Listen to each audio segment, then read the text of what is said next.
Listen closely, my friends. You can spend your entire life chasing the feeling that you are finally going to be happy, only to discover that every time you reach what you wanted, your mind immediately creates something else to chase. A better body, more money, more success, more attention, a different life, a different version of yourself. And somehow, after getting closer to everything you thought would make you happy, you still feel that quiet emptiness when the noise disappears. Maybe the problem isn't that your life isn't enough. Maybe you've trained your mind to believe that you are never enough. The Stoics understood something most people spend years trying to discover. Happiness becomes fragile when you place it somewhere outside yourself. If your peace depends on what you own, what you achieve, how people see you, or whether life follows your plans, then your happiness is always one unexpected event away from disappearing. Marcus Aurelius had power, status, wealth, and responsibility, yet his philosophy repeatedly brought him back to the same battlefield, the mind itself. Epictetus taught that freedom begins when we stop demanding that the world obey our desires. You cannot control everything that happens around you, but you can train yourself not to become miserable because of it. And the most powerful part is that becoming happier with yourself doesn't require some enormous transformation. Sometimes it begins with something incredibly small.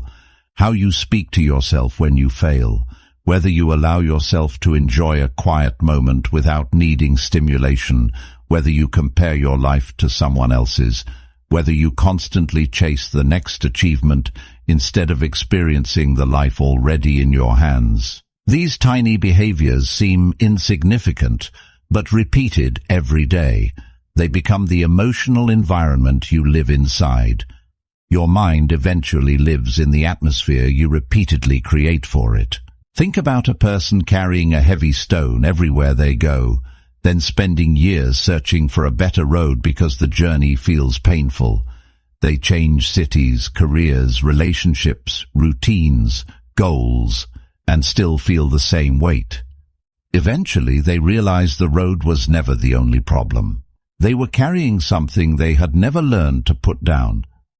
Many people live exactly like this.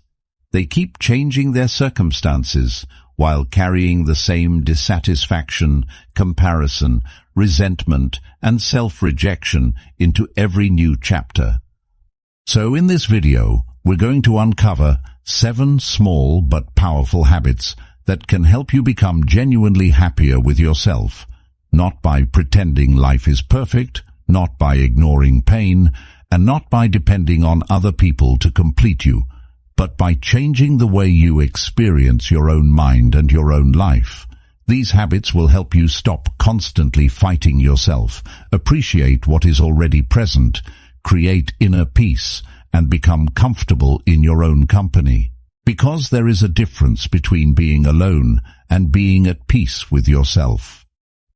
There is a difference between wanting more from life and believing that what you have now has no value. There is a difference between improving yourself and secretly hating the person you are trying to improve. And until you understand that difference, you can keep achieving more while feeling less satisfied. The goal is not to stop growing. The goal is to stop believing you must become someone else before you are allowed to feel good about being you. So stay until the end, because these 7 habits may look small, but practiced consistently, they can completely change the relationship you have with the person you spend your entire life with, yourself. Habit 1. Stop arguing with reality. One of the quietest ways to destroy your own happiness is to spend your days mentally fighting things that have already happened. You replay the conversation. You rewrite the decision. You imagine how life would look if that person had stayed, if that opportunity had worked, if your past had been different, if your body looked different, if your circumstances had changed sooner. And while your body is standing in the present, your mind keeps living inside a reality that no longer exists. You cannot build peace in a room where your mind is constantly fighting ghosts. This is where Stoicism becomes brutally practical. Epictetus understood the difference between what is within our control and what is not. The past is not waiting for your permission to become different. Other people's choices are not yours to command. Reality does not negotiate because you are unhappy with it. But your response to reality is still yours. The moment you stop demanding that reality becomes something it isn't, you recover the energy you were wasting fighting it. Acceptance is not weakness. Acceptance is the point where resistance ends and intelligent action begins. Imagine standing on the shore after a storm and shouting at the ocean because it destroyed something you loved. The ocean does not hear your anger. The waves do not reverse because you are devastated. You can spend the entire night screaming at the water, or you can look at what remains, gather the pieces, and decide what can be rebuilt. That is the difference between suffering and adding unnecessary suffering to your life. Pain may be unavoidable. The endless argument with reality is often optional. Marcus Aurelius faced circumstances that would have given most people endless reasons to complain. War surrounded him, people betrayed him, illness touched his world, responsibilities followed him constantly, and yet he repeatedly brought his attention back to the present task. He didn't need life to become gentle before he could become peaceful.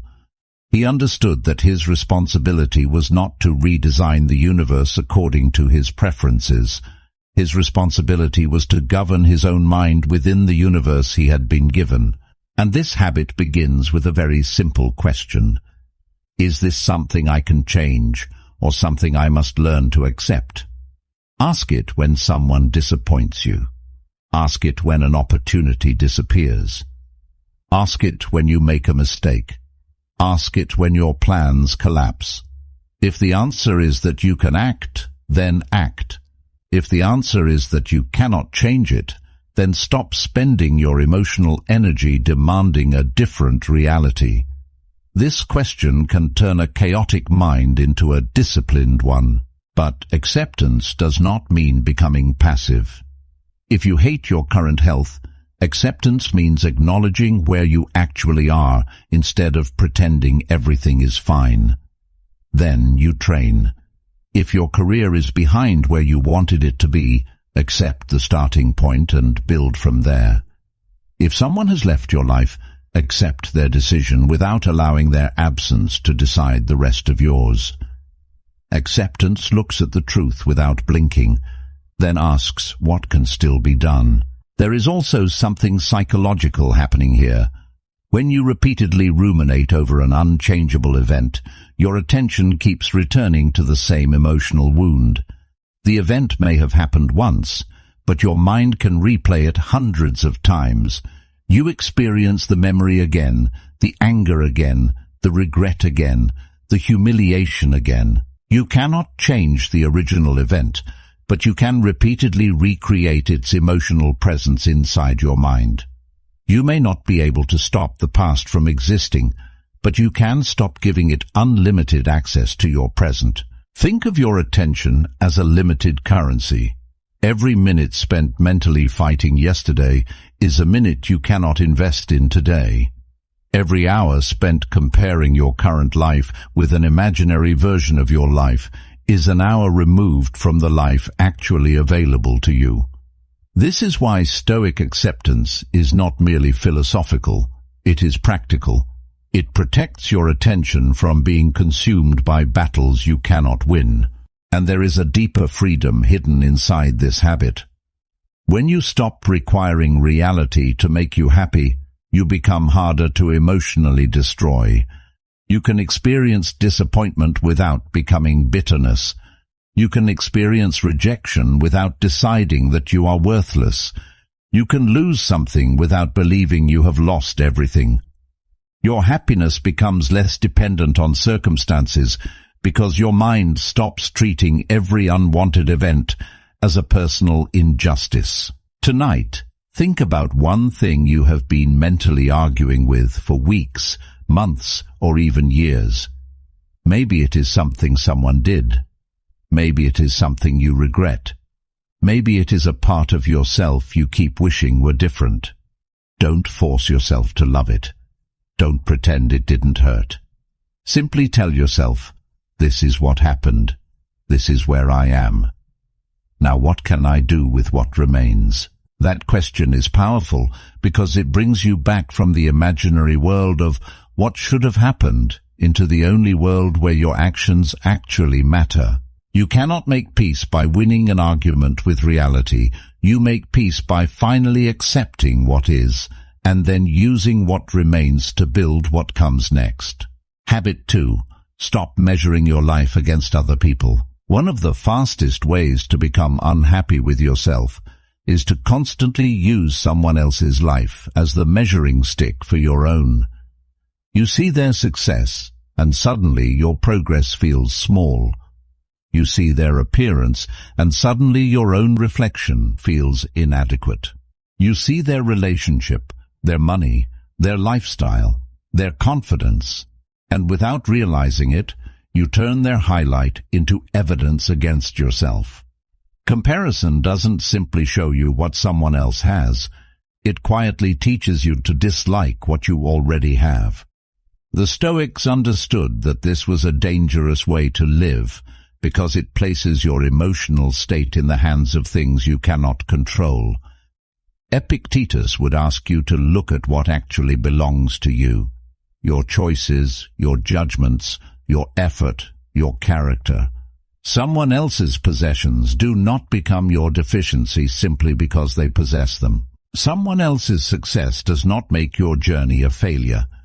A mountain does not become smaller because another mountain is taller. Your task is not to defeat every mountain you see. It is to climb the one that belongs to you. Imagine two runners starting at different points on a massive landscape.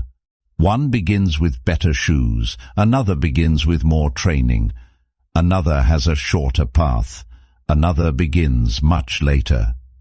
If you spend your entire race looking sideways, you will eventually lose sight of your own direction. You will become exhausted trying to match a race you were never running. Your life works the same way.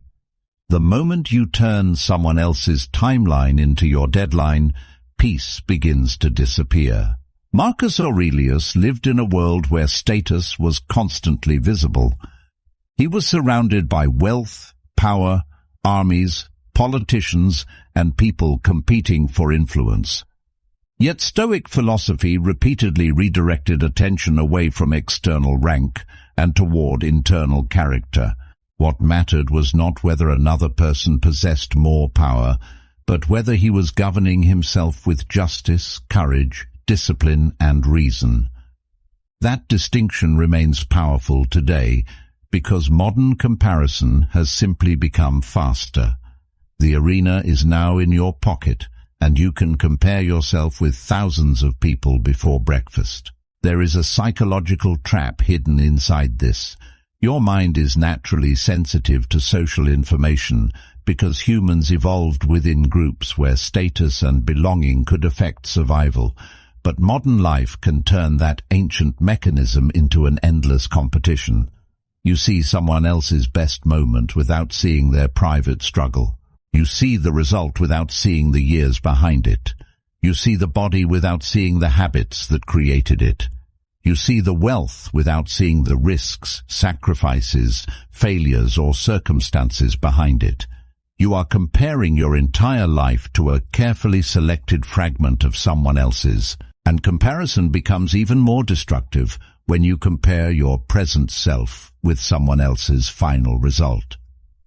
You look at the person who has mastered something after 10 years and judge yourself because you are struggling during your first year. You look at someone who built a successful career and feel behind because you haven't found your direction yet. But progress has a rhythm. A seed does not become a tree because you become impatient with the soil. Growth cannot be rushed simply because someone else's tree is already visible. This doesn't mean you should stop admiring successful people. Admiration can become instruction. Envy can become information. If someone possesses a quality you genuinely respect, ask yourself what behavior produced it. Instead of saying, "I wish I had their life," ask, "What can their life teach me about the person I want to become?" That one shift transforms comparison from poison into education. And there is something even deeper. Sometimes you are not jealous of the person. You are grieving the version of yourself you believe you should have become by now. You see someone moving forward, and it reminds you of your own unfinished ambitions. That pain can be useful if you interpret it correctly. Don't use it as proof that you are worthless. Use it as a signal that something inside you still matters.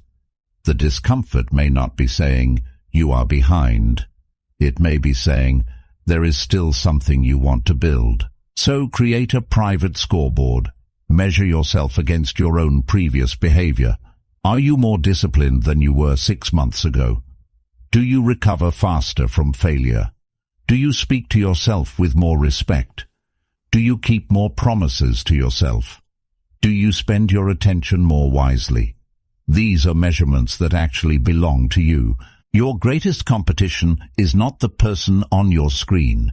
It is the version of you that keeps asking for another year without changing anything. Tonight, when you catch yourself comparing, don't immediately force the thought away. Pause and ask, what exactly am I seeing that I want? Maybe it is confidence, maybe freedom, maybe discipline, maybe health, maybe financial stability.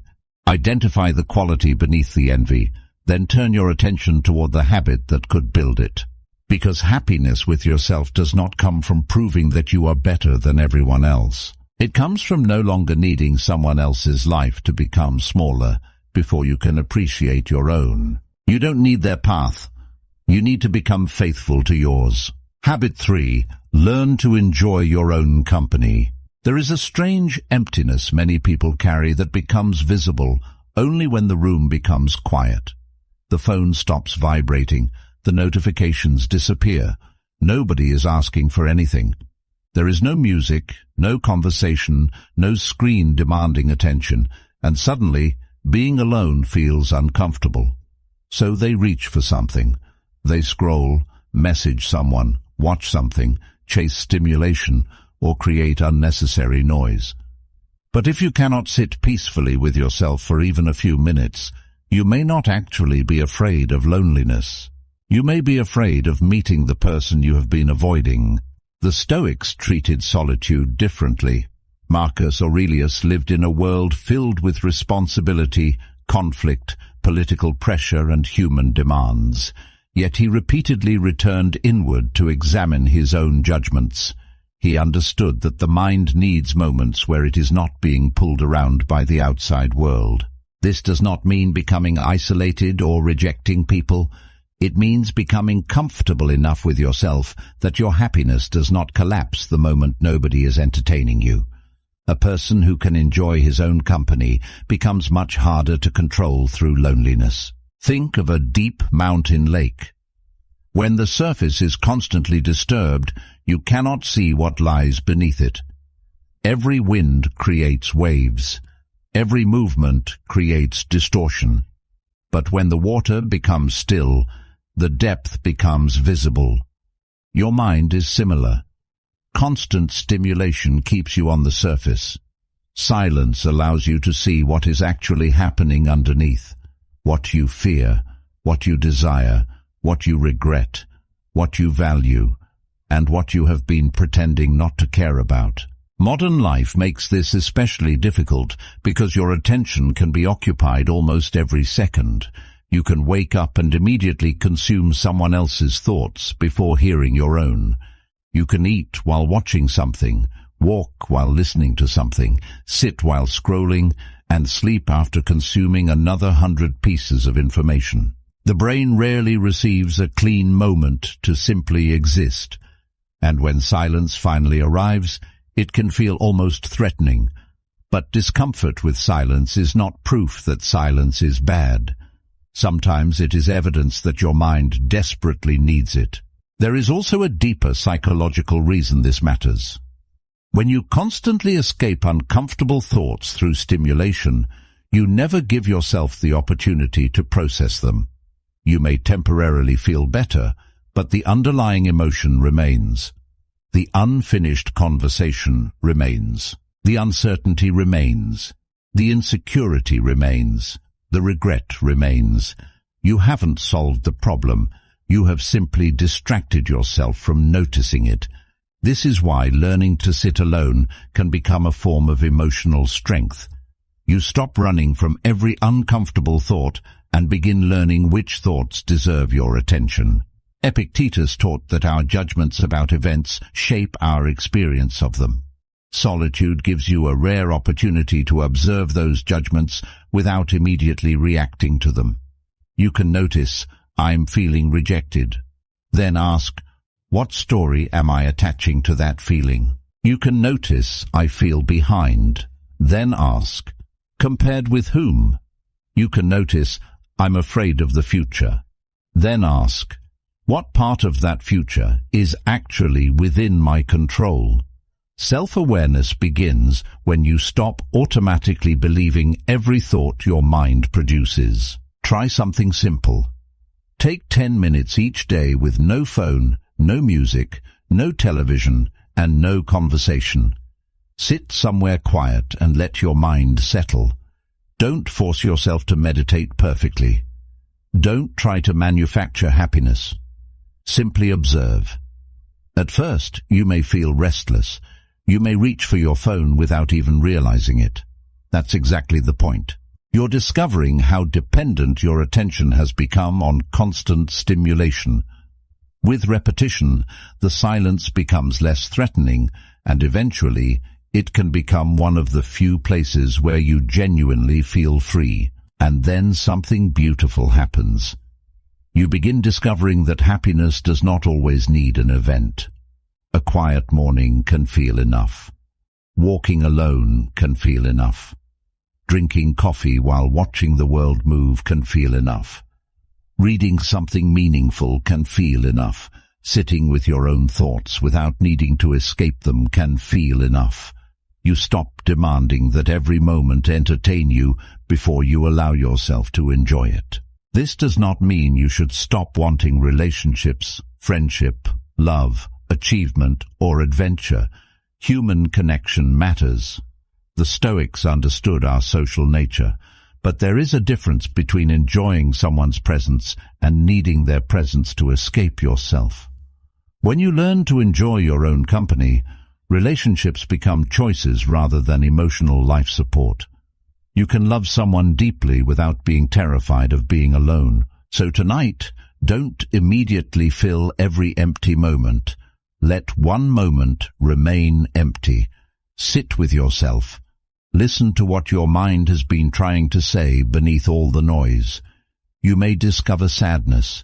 You may discover fear. You may discover ambition. You may even discover a version of yourself you haven't heard in years. Because happiness with yourself begins when your own presence stops feeling like something you need to escape. When you become comfortable in your own company, the world can become quieter without becoming emptier. Habit 4. Stop making happiness conditional. One of the most dangerous sentences you can teach your mind is, "I'll be happy when I get the money, when I lose the weight, when I find the right person, when my career works, when people finally respect me, when everything goes according to plan." It sounds harmless, but every time you repeat it, you move happiness into a future that does not exist yet. You turn the present into a waiting room and convince yourself that life will finally begin after one more achievement. And then you reach that achievement, experience the excitement for a moment, and your mind immediately creates another condition. This is where Stoicism becomes profoundly relevant. The Stoics never argued that you should stop improving your life. They argued that your peace should not be held hostage by outcomes you cannot completely control. Epictetus understood that desire becomes dangerous when you demand that reality obey your preferences. You can work toward wealth without believing wealth will complete you. You can pursue love without believing another person must rescue you from yourself. You can chase excellence without treating your current self as worthless.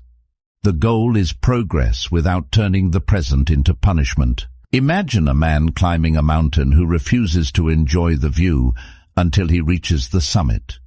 He keeps walking, eyes fixed on the highest point, ignoring the sunrise behind him, the cold air, the landscape, and every step he has already survived. Eventually he reaches the summit and discovers that the satisfaction lasts only briefly because there is another mountain beyond it. The problem was never that he wanted to climb. The problem was that he had made himself incapable of enjoying the journey. There is a psychological pattern behind this.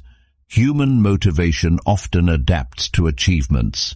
Something that once seemed extraordinary can quickly become normal after you obtain it. The new phone becomes ordinary. The new salary becomes ordinary. The compliment becomes forgotten. The achievement becomes yesterday's news. This doesn't mean achievement is meaningless. It means achievement alone cannot permanently stabilize your emotional state.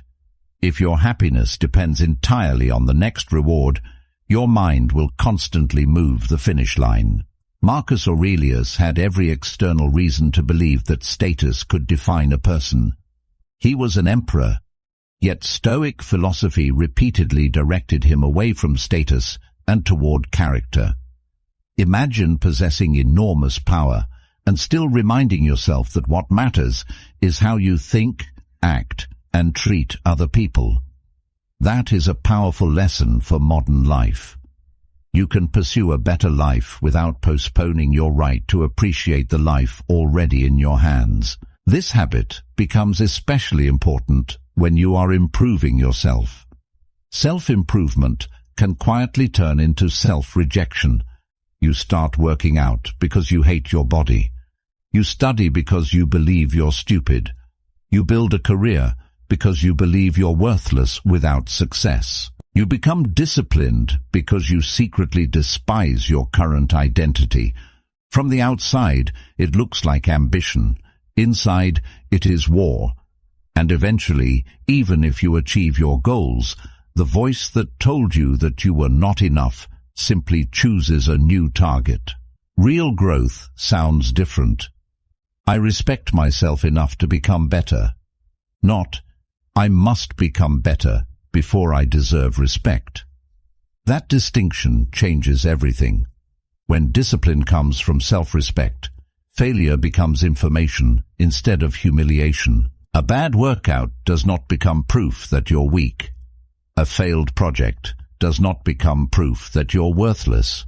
A rejection does not become proof that you are unlovable. You can evaluate the result without turning the result into an identity.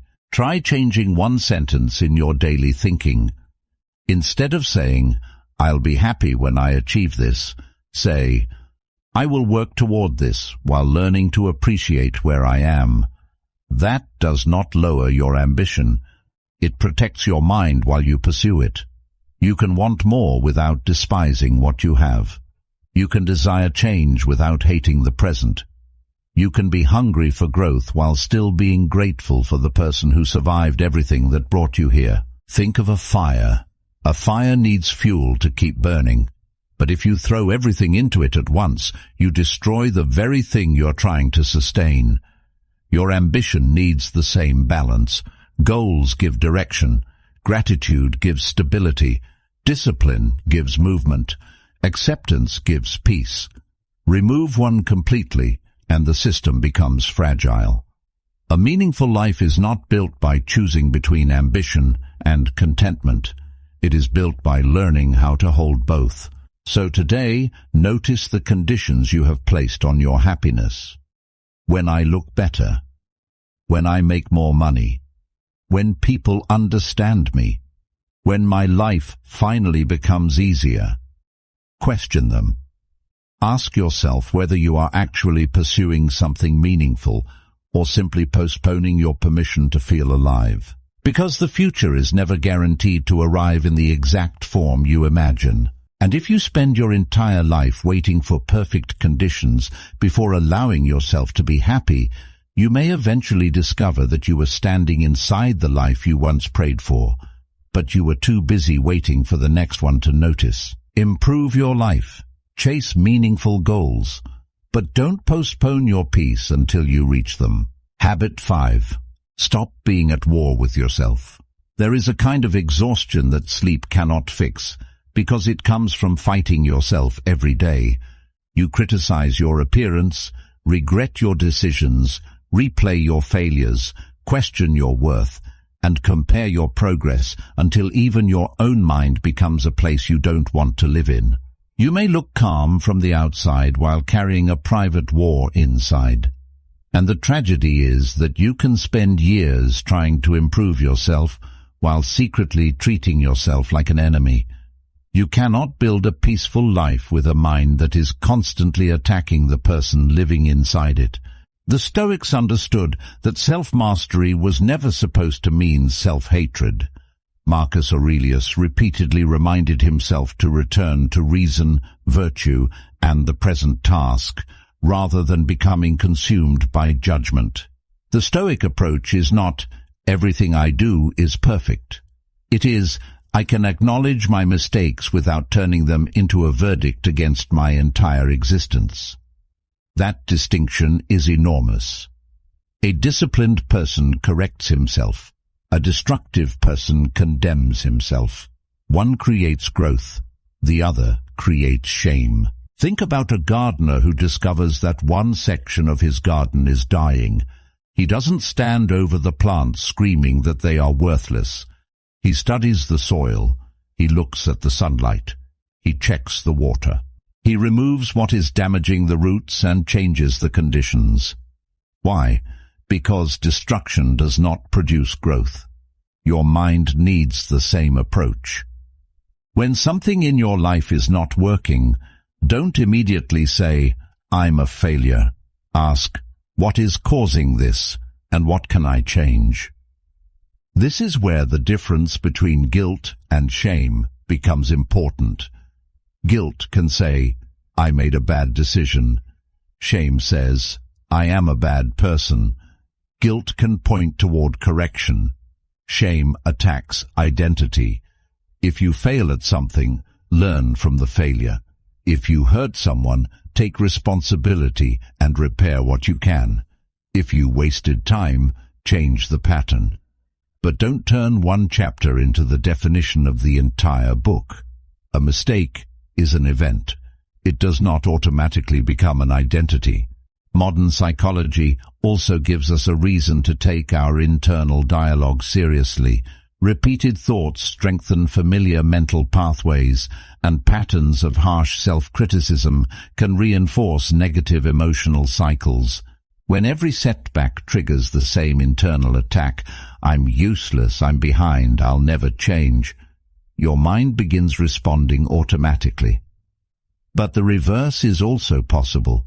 You can practice a more accurate response. That didn't work. What did I learn? What will I do differently next time? This isn't fake positivity. It is disciplined thinking. Imagine two people making the exact same mistake. The first says, I always ruin everything. I knew I couldn't do this. I'm hopeless. The second says, I made a mistake. I need to understand why, correct it, and continue. The external event is identical, but internally, two completely different futures have been created. One person has turned failure into an identity. The other has turned it into information.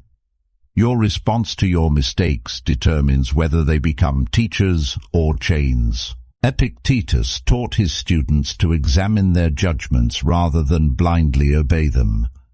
That principle is incredibly powerful when dealing with yourself. When your mind says, I'm not good enough, don't immediately accept the statement as truth. Ask, based on what?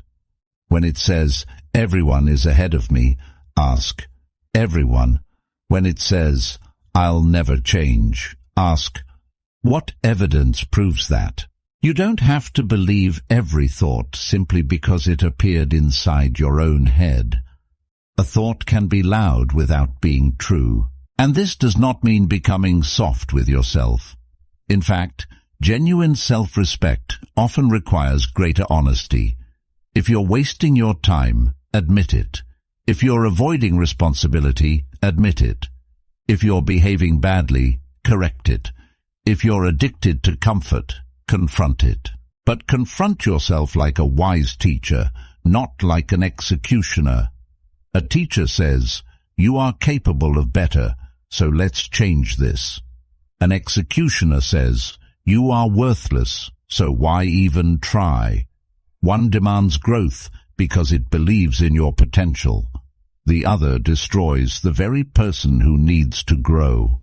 Start practicing one small rule. Never insult yourself for information you could use for improvement. If your body is unhealthy, create better habits. If your discipline is weak, train it. If your relationships are damaged, examine your behavior. If your confidence is low, build evidence through action.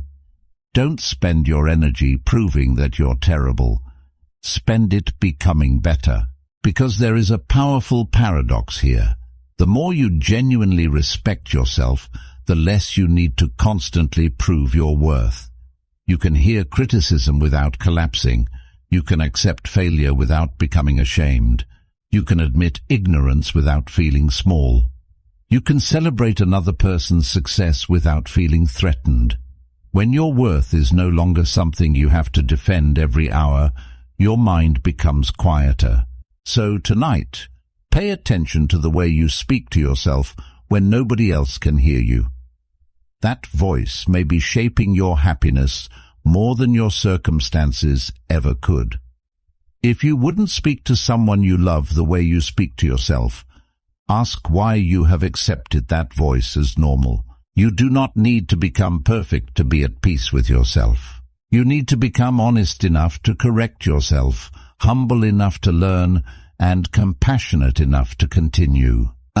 Stop treating yourself like someone you need to escape from. Become someone you are willing to live with. Habit 6. Create small moments of joy. Most people are waiting for a big reason to be happy. They think happiness will arrive with a major achievement, a perfect relationship, a new house, a better body, or some future version of life where everything finally feels right. But while they wait for the extraordinary, they overlook the ordinary moments that are quietly keeping them alive. A warm morning, a peaceful walk, a good conversation, sunlight through a window, the feeling of finishing something you promised yourself you would do.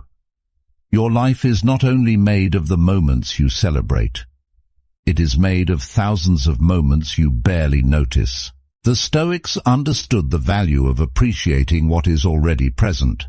Marcus Aurelius repeatedly reminded himself to pay attention to the immediate moment rather than becoming consumed by what might happen later. This was not passive gratitude. It was a form of mental discipline. When your attention is always racing toward the next achievement, you become blind to the life happening underneath your feet. You keep asking, what comes next, while forgetting to experience what is happening now. A mind that cannot appreciate a small moment will eventually discover that even a big moment cannot satisfy it for long. Think of a person walking through a forest while staring at a distant mountain. The mountain is beautiful, but because he is obsessed with reaching it, he never notices the flowers beside the path, the wind moving through the trees, or the sunlight touching the ground. He reaches the mountain exhausted and realizes something painful. The entire journey was filled with things he could have enjoyed. Happiness often works the same way. You can spend years staring at the destination and accidentally miss the life that was happening on the way there. There is also a psychological reason. Small positive experiences matter. Your brain is constantly learning what deserves attention. When you deliberately notice something pleasant, meaningful, or rewarding, you reinforce your ability to detect those experiences instead of allowing your attention to be dominated entirely by problems. This does not mean pretending negative things don't exist. It means refusing to train your attention to become a machine that only searches for what is wrong. What you repeatedly notice becomes part of the emotional landscape you live inside. And this is where a small daily habit becomes powerful. Every day, deliberately create one moment that has no productivity requirement. Drink your tea without scrolling. Walk without checking your phone. Sit outside and feel the air. Read a few pages of something meaningful. Listen to music without doing 3 other things at the same time. Look at the sky before you rush back inside. These moments may appear insignificant, but they teach your mind something important. Life does not have to be productive every second to be valuable. Modern life constantly tries to turn every empty moment into consumption. Waiting becomes scrolling. Eating becomes watching.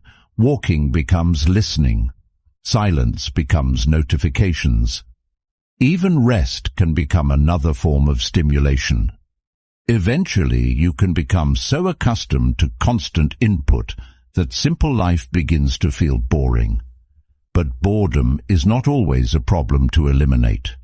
Sometimes it is the doorway through which your sensitivity to ordinary life returns. Seneca wrote about the importance of examining how we spend our time, because life is not simply measured by how many years we possess, but by how consciously we use them. Imagine realizing at the end of your life that you were present for thousands of sunsets, but experienced almost none of them because your mind was always somewhere else. You were sitting with people you loved while thinking about work. You were working while thinking about the weekend. You were resting while worrying about tomorrow. Your body was constantly present, but your attention was always absent. So create small rituals that bring you back. Morning sunlight, a short walk, a quiet meal, writing a few thoughts before bed, cleaning your space, making your favorite drink slowly instead of rushing through it. These aren't magical tricks. Their power comes from repetition. They create small points of stability inside an unpredictable life. And when difficult seasons arrive, those small moments become reminders that life is not only made of problems. But don't misunderstand this habit. You are not trying to manufacture happiness every hour. Some days will be painful. Some mornings will feel heavy. Some losses cannot be solved with gratitude. Stoicism never demanded that you pretend suffering doesn't hurt. The lesson is more mature. Feel what is real without allowing pain to convince you that nothing good remains. Because happiness with yourself is often less about finding one enormous reason to smile and more about becoming sensitive to the small reasons you previously walked past. One day you may realize that the life you were waiting to enjoy was never waiting somewhere ahead. It was hidden inside the ordinary moments you were too distracted to notice. Habit 7. Protect your mind from what steals your peace. You can be surrounded by everything you once wanted and still feel miserable if your mind has become a place where everything is allowed to enter. Every opinion, every criticism, every comparison, every notification, every argument, every person's judgment gets a room inside your head. You replay what someone said 3 days ago. You imagine what people think about you. You worry about situations that haven't happened. You consume bad news until the world feels dangerous, even when you're sitting safely in your room. Sometimes the problem is not that your life contains too much pain. It is that your mind has stopped having a filter. The Stoics understood that attention is one of the most valuable things a human being possesses. Marcus Aurelius constantly reminded himself to return his mind to what was actually in front of him instead of allowing external chaos to dictate his inner state. He could not control rumors, political conflict, other people's behavior, or the future of an empire, but he could decide what deserved his judgment and what did not. That is a lesson modern life desperately needs. Not everything that reaches your eyes deserves to reach your heart. Imagine your mind as a house with an open front door. Anyone can walk in. A stranger enters and leaves an insult on the table. Another person brings jealousy and drops it in the bedroom. Social media brings comparison and fills the walls with photographs of lives that don't belong to you. News brings fear and leaves it sitting beside your bed. By night you wonder why you cannot feel peaceful. But the question is not only, why am I anxious? The deeper question is, who have I allowed to decorate my mind? This is where attention becomes a form of self-respect. Every piece of information you consume is asking your brain to spend something. Every argument you replay demands mental energy. Every comparison forces you to evaluate yourself against an artificial standard. Every unnecessary notification interrupts your attention and pulls you away from whatever you were doing. Your mind is not an infinite space. It has limits, and when you constantly fill it with noise, there is less room for reflection, gratitude, creativity, and genuine presence. There is also a psychological principle behind repeated exposure. What you repeatedly expose yourself to becomes familiar, and familiarity can shape what your brain expects and notices. If your daily environment is filled with outrage, comparison, negativity, and conflict, your attention can become increasingly tuned toward those signals. You may begin looking for threats even when none are present. But when you deliberately expose yourself to meaningful conversations, useful knowledge, nature, silence, exercise, reflection, and people who bring out your better qualities, you create a different mental environment. Your mind absorbs patterns from the world you repeatedly give it. This doesn't mean becoming ignorant of reality. Stoicism is not hiding from difficult information. Marcus Aurelius was responsible for an enormous empire. He could not simply ignore problems. The difference is that he tried to respond to what required action rather than emotionally consuming everything that demanded attention. There is a difference between being informed and being mentally possessed by information. You can know what is happening in the world without carrying the entire world inside your nervous system. And this habit becomes especially important when it comes to other people's opinions. Someone dislikes you. Someone misunderstands you. Someone criticizes you. Someone doesn't invite you. Someone thinks you're not good enough. You can spend hours trying to correct their perception, but you cannot control another person's mind. Epictetus would bring you back to the same battlefield, your judgments and actions. Ask yourself, is there something useful in this criticism? If there is, learn from it. If there isn't, let it pass. Think about a ship at sea. The ocean is constantly moving. Waves hit the hull. Wind changes direction. Storms appear without permission, but the captain doesn't scream at every wave.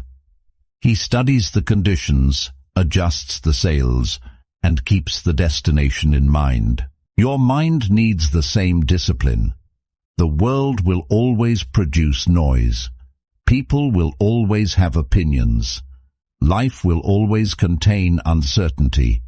Peace does not come from creating a world without waves. It comes from becoming a better captain. So create boundaries around your attention. Turn off unnecessary notifications. Stop checking your phone every few minutes. Reduce content that consistently leaves you angry, insecure, or empty. Spend less time explaining yourself to people committed to misunderstanding you. Give yourself periods where nobody can reach you. And most importantly, learn to ask one question before giving something your emotional energy. Does this deserve a place in my mind? Not everything deserves an answer.